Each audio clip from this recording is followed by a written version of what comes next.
Another day, another basketball stories na naman ang pagkikwentuhan natin. At ngayon nga ay ang pag-uusapan natin ang balitang pagsungkit pa ng Lakers kay Dillon Brooks at ang balitang pagkuha pa ng Golden State Warriors kay Giannis Antetokounmpo at Bam Adebayo.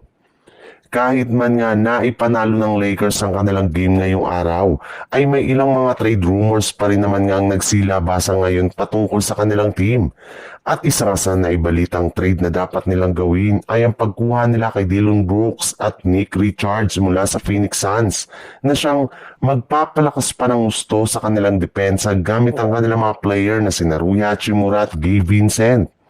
At base nga sa kalalabas pa lang na balita ng isang NBA analyst, susubukan na nga daw ng Lakers na kausapin ng front office ng Suns bago ang trade deadline at kapag nagkaroon nga sila ng magandang negosasyon ay hindi malabo na maisakatuparan nila ang ganitong klaseng trade. May pag-asa pa rin naman nga ang Lakers na mapalakas pang lalo ang kanilang lineup.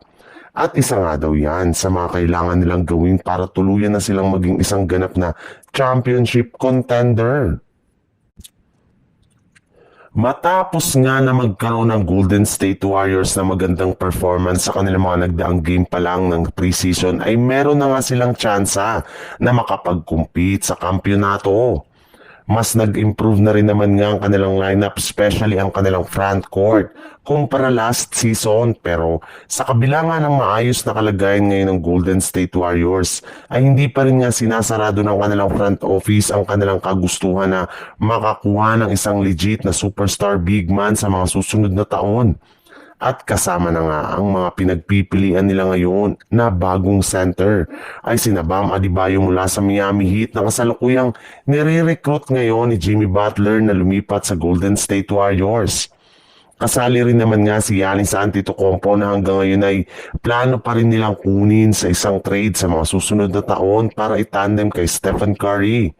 Alam nga po nila na binabalakan ni Giannis na umalis sa Bucks kapag hindi na naman sila nakapag-compete sa kampyonato kaya nakaabang pa rin sa kanya ang buong front office ng Golden State Warriors.